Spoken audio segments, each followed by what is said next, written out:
matagutlo, matagadlaw. Adunay mga panghitabo dito sa kauluhan.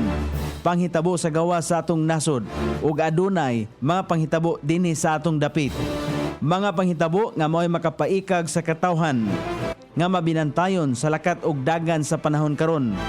Itanyag ning istasyon DXSR ang 7 o'clock Breakfast News.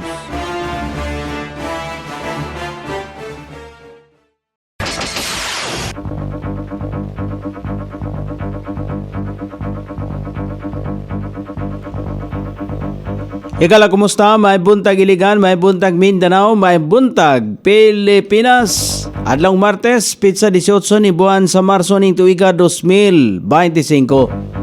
Sangan sa ato station manager, Pastor Robin Sulapas, kini ang inyong KSR Kabisaya Nonoy B.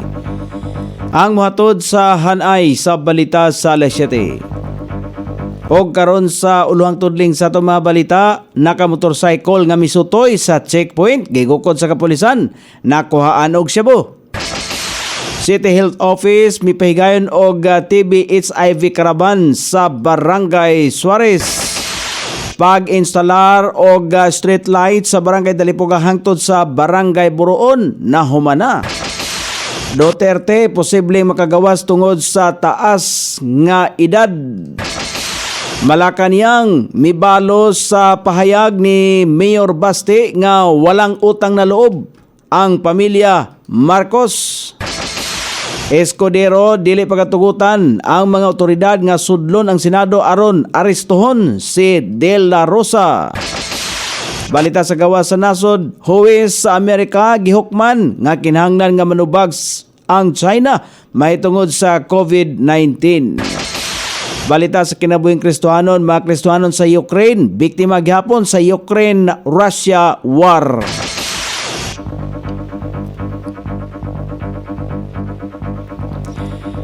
Kini ang uluhang tudling sa itong mga balita nga dalit kanato ning istasyon. DXSR 106.7 sa inyong FM dial. Ang bugtong radyo sa dakbayan siligan nga nagsibya sa balang kasulatan, pinasubay sa inspired and preserved, not simply dictated King James Version sa Anchor Broadcasting Corporation. O karon sa kompleto nga detalye, nakumpiska sa kapulisan ang upat ka lain-laing nga gidak-on sa pakete sa Shabu sa usa ka nagmotorcycle kinsa misutoy sa Comelec checkpoint sa nakalabayng adlaw sa Puro 14 Barangay Palaon ning Dakbayan Siligan. Wala na mihatag pa og pahayag ang suspek. Gidala ang suspek sa Police Station 5 din gihikay na ang kasong paglapas sa Republic Act 9165 batok kaniya. Malampusong gipahigayon ang tuberculosis HIV Caravan sa Barangay Suarez nga gipanguluhan sa City Health Office. Sumala pa ni Dr. Ardel Padayhag, ang Medical Officer 3 sa National Tuberculosis Program sa City Health Office, nga gituyo nila nga ipahigayon ang TB HIV Caravan sa Barangay Suarez tungod kay base sa ilang datos mas daghan ang kaso nini sa maong barangay. Kabahin usab kini sa paglusad sa World TB Day tibok nasod. Miabot sa 105 ka mga pasyente ang na-screen, tested o treated sa TB HIV Caravan.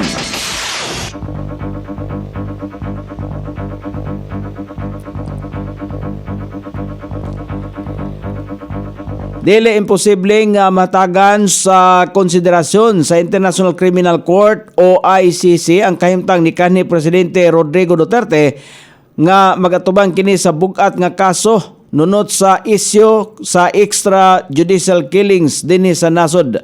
Mingon si Netherlands sa BINC Angel Accento, nga dako ang kahigayunan nga adunay paghatag og konsiderasyon nga dili sa ICC detention facility makustudya si Duterte tungod sa iyang edad nga mag-80 anyos na sa Marso 28. Siya midugang nga subay sa ICC history wala pay akusado nga nahatagan nila sa maong konsiderasyon. Hinungdang lauman ini nga buhaton sa mga abogado ni Duterte nga ihangyo kini sa ICC.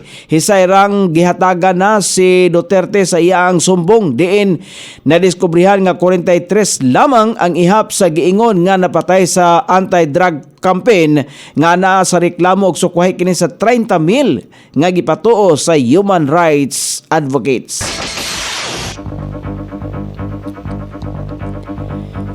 Mibalos ang palasyo sa Malacañang sa nahimong init og halang nga mapamahayag ni Davao City Mayor Baste Duterte batok sa pamilyang Marcos, partikular na kang Presidente Ferdinand Marcos Jr. Gisulti sumalapan ni Mayor Baste nga walang utang na loob ang presidente sunod sa pagtugot nini sa kanhi Presidente Rodrigo Duterte nga ilubong sa libingan ng mga bayani ang kanhi Presidente Ferdinand Marcos Sr. Sumala pa kang Palace Press Officer Undersecretary Claire Castro, walay kabaturan nga wala gitan-aw nga utang na loob sa pamilyang Marcos ang gihimo sa kanhi Presidente tungod kay niadtong 2016 nagpasalamat kaniadto si kanhi Senador o karon Presidente Marcos Jr. sa Supreme Court ag bisan kang kanhi Presidente Rodrigo Duterte o giingon nga tibok kinabuhi nga tan-awon nga utang na loob kini nga pamilya sa pamilyang Marcos. Ibalik usab ni Castro ang pangutana kang Mayor Baste nga pag-appoint ni sa kanhi pag-appoint ni kanhi Presidente Rodrigo Duterte kang Michael Yang nga usa ka Chinese national is Presidential Advisor on Economic Affairs nga ang dili ba kini pagtan-aw sa utang na loob gihatagan og katinawan ni Castro nga ang pagpalubong kang kanhi Presidente Marcos Sr. sa libingan ng mga bayani ang nahiuyon sa balaod og ang aresto kang presidente kung ex-president Rodrigo Duterte ang nahiuyon usab sa balaod og kini ang commitment sa gobyerno sa Interpol og dili sa ICC. Sumala pa ni Castro, dili angay mahunong ang utang na loob aron ipatuman ang balaod. Dili motugot si Senate President Francis Chis Escudero nga sudlon sa mga otoridad ang Senado aron arestuhon si Senador Ronald Bato de la Rosa kini kung muhangyo og proteksyon o magpabilin sa Senado si de la Rosa o galing mag-isyu ang International Criminal Court og arrest warrant batok ngadto kaniya. Si de la Rosa ang nag-una nga nagpatuman sa dugoong war on drugs niadtong administrasyon ni kanhi Presidente Rodrigo Duterte. Sa pulong balitaan gisulti ni Escudero nga base sa rules og practice dili pagatugutan sa Senado nga maaresto ang kinsamang miyembro nini sa sulod sa institusyon nga may sesyon man o wala ang Senado.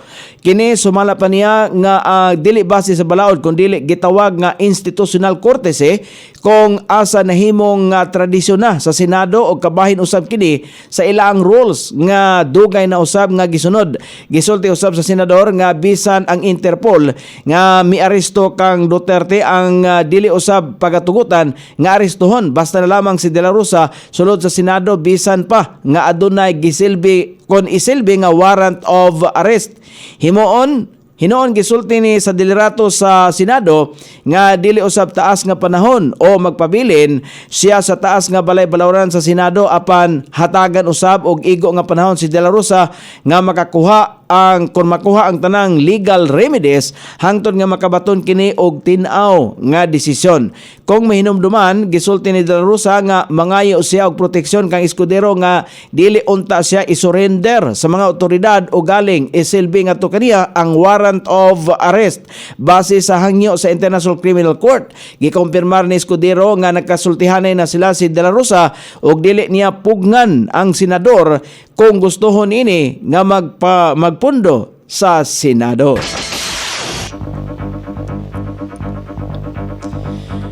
O karon sa balita sa gawas sa nasod, usa ka huwes gikan sa nasod sa Amerika ang nagsulti nga angayang manubag ang nasod sa China mahitungod sa mga kalihukan nini ilabi na sa COVID-19. Nagpatuman og hukom si US Judge sa Stephen Limbo Jr. og multa nga 24 bilyones dolyares o 1.37 trilyones pesos aron nga masayz ang mga Chinese assets sa sulod sa nasod. Sumala pa sa huwes nga responsable ang China sa pagtago sa tinuod nga taho sa pagkaylap sa COVID-19 o sa paghimo og hoarding ngadto sa mga PPE. Apan ang naasoing ruling gibaliwala sa China o gitudlo nga walay ebidensya ang Amerika sa naasoing kaso.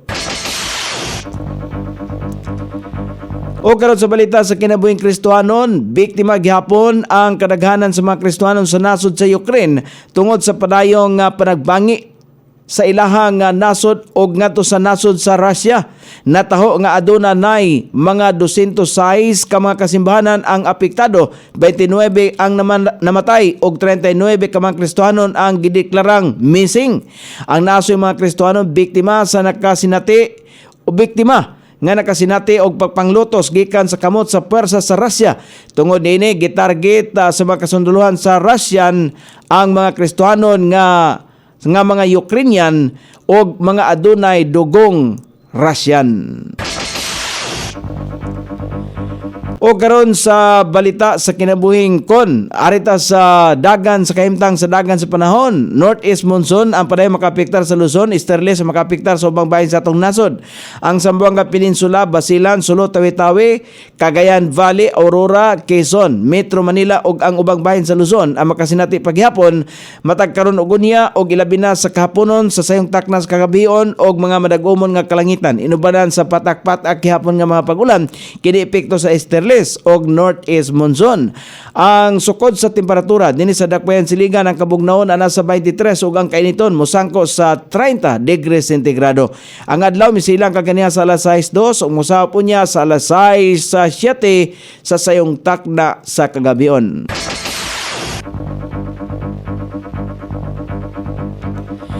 Inyong nabate ang kinatibuk ang hanay sa balita sa alas 7 nga dalit kanato ning istasyon.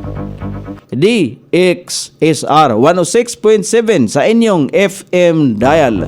Ang bultong radyo sa dakbayan sa ligang nga nagsibya sa balang kasulatan, pinasubay sa inspired and preserved, not simply dictated King James Version sa Anchor Broadcasting Corporation. Sangan sa tigsuat sa atong balitang internasyonal ug sa kinabuhing Kristohanon pitjan sa balita lokal Coney Island. Sa ato station manager Pastor Ruben Sulapas. Kini ang inyong KSR Kabisaya Noribi. Magpasalamat ug maingon. Maayong buntag, Iligan.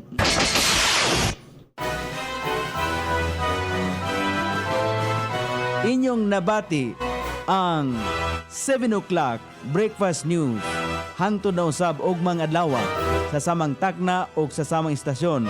Daghang salamat sa iyong pagpaminaw ug maayong buntag.